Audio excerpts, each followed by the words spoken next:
Welcome to part 3 of the video titled KPMG Hedge Accounting Disclosures. I repeat, welcome to part 3 of the video.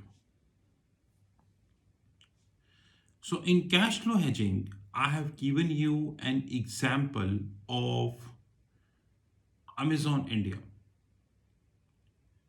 The same example valid Apple India also. The same example valid Google India also.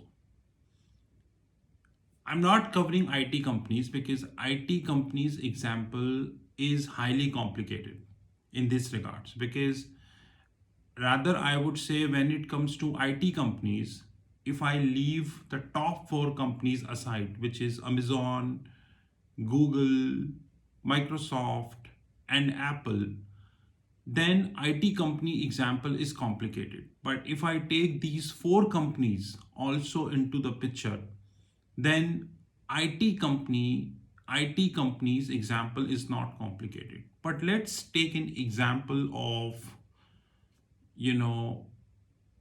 one IT company, and then we take this forward. Suppose we take an example of, you know, I would say any ITES company. ITES means Information Technology Enabled Services.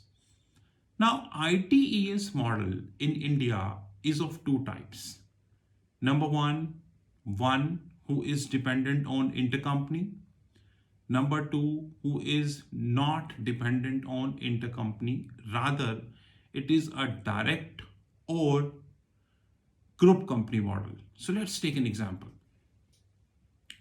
Tata Consultancy Services is based out in India, principally based out in India, but that's a separate thing that they have a subsidiaries worldwide. They are doing business in Europe, they are doing business in different parts of the globe, multiple subsidiaries. Almost similar is the scenario of Wipro, SCL Technologies, and Infosys. So all 4 IT companies have a similar scenario. These all IT companies, whether they are Infosys, TCS, HCL, and Wipro, they have their ITES domain also. By ITES, we means business processing outsourcing. Now, business processing outsourcing. Now, from where the BPO or ITES domain is getting the business? The BPO is getting business directly from the customer. So, example, there is a customer who wanted to do business, they will directly contact TCS. They don't want IT services, they don't want coding, they don't want software development. They want their process to be run efficiently by TCS. Now that's a direct, that directly he is communicating to TCS ITES services.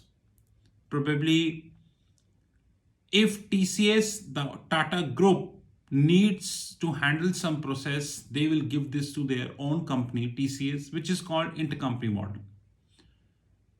This is a direct model. One is indirect model, which is Accenture, Cognizant, Sapient, EXL, and many such companies who are predominantly based in India. Basically, they have one setup in India, but their main principle is outside India. So Sapient is principally non-Indian company. Accenture is non-Indian company. Cognizant is non-Indian company. And all such, EXL, which is an American company, however based out, also have a subsidiary in India. Now, when a client comes, suppose there is a client called Maruti. It's a hypothetical example. And Maruti wanted to have their car insurance. It's again a hypothetical example. Maruti wanted to have their car insurance business handled by Accenture India. Accenture India is okay. We are fine to handle this. We have our ITES domain. They would be handling this, no problem. But the contract is signed by Accenture US, not by Accenture India. The billing is done by Maruti India to Accenture US, but the cost is in the books of Accenture in India. So I repeat, Maruti want their car insurance business to be handled properly by Accenture India. But the contract they are signing with Accenture US. Accenture US in turn is signing an intercompany contract with Accenture India. So the flow is like a triangle. Maruti India to Accenture US and to Accenture India. This intercompany movement, I repeat, this intercompany movement to be hedged using cash flow hedge. So intercompany is a very good thing. Now let's take an example of KPMG. Now guys, let's go to page number 8 of the KPMG derivative manual. A hedge of the exposure to variability in the future cash flows of a recognized asset or liability or of a forecasted transaction that is attributable to a particular risk. I repeat, cash flow hedge example is a hedge of the exposure to variability in future cash flows of a recognized asset or liability or a forecasted transaction that is attributable to a particular risk. Page number 8, KPMG.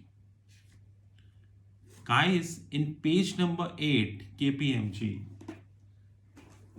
did you got to know about the intercompany exposure? Did you got to know? No.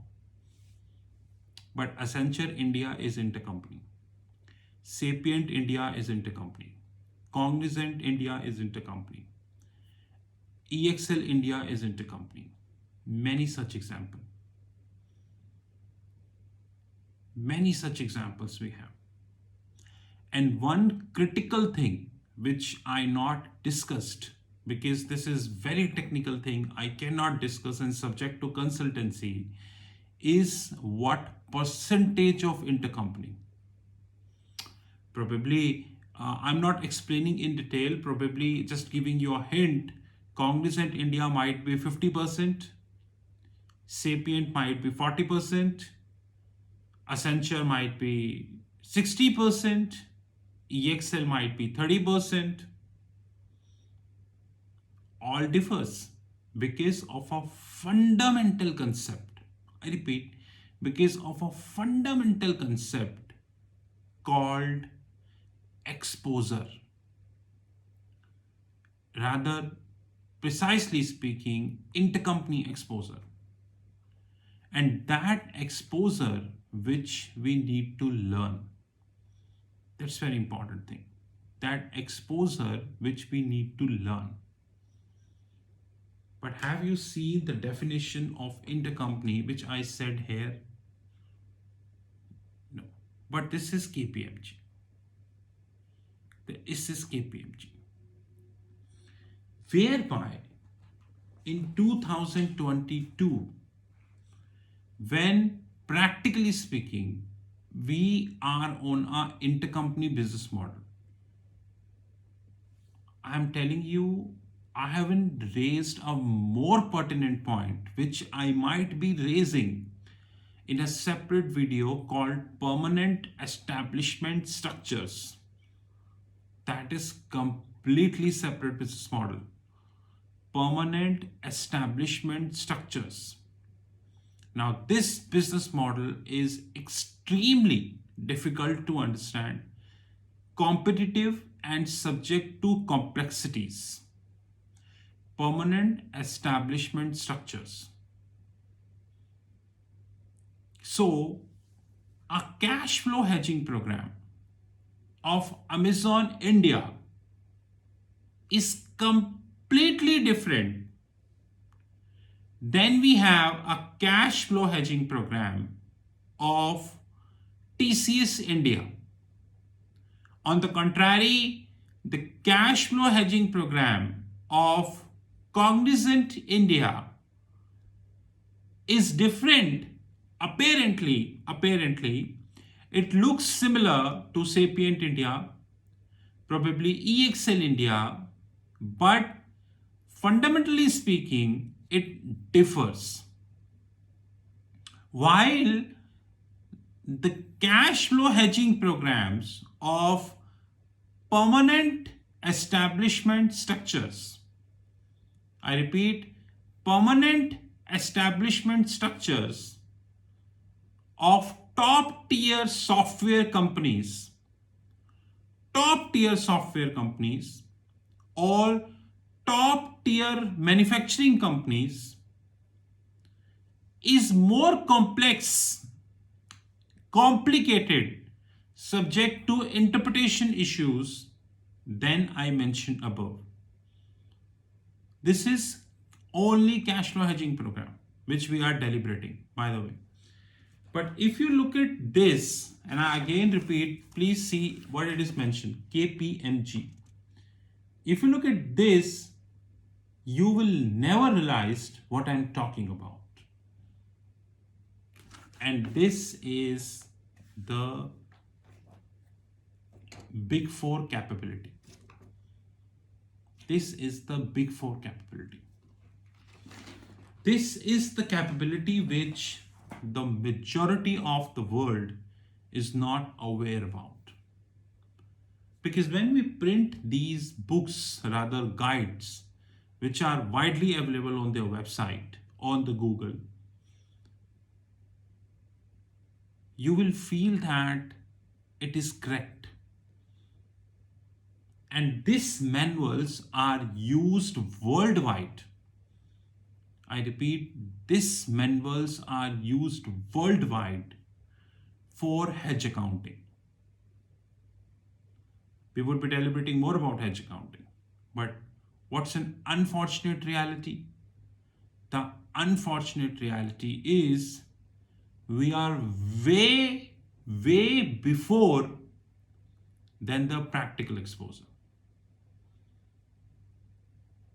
So I again challenge KPMG.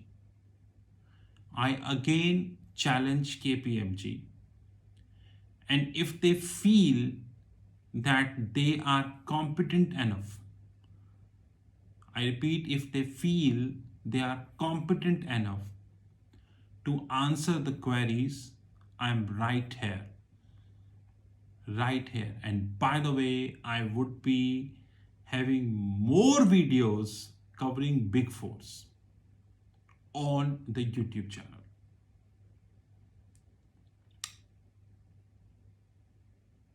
See you in the next part. Have a great time.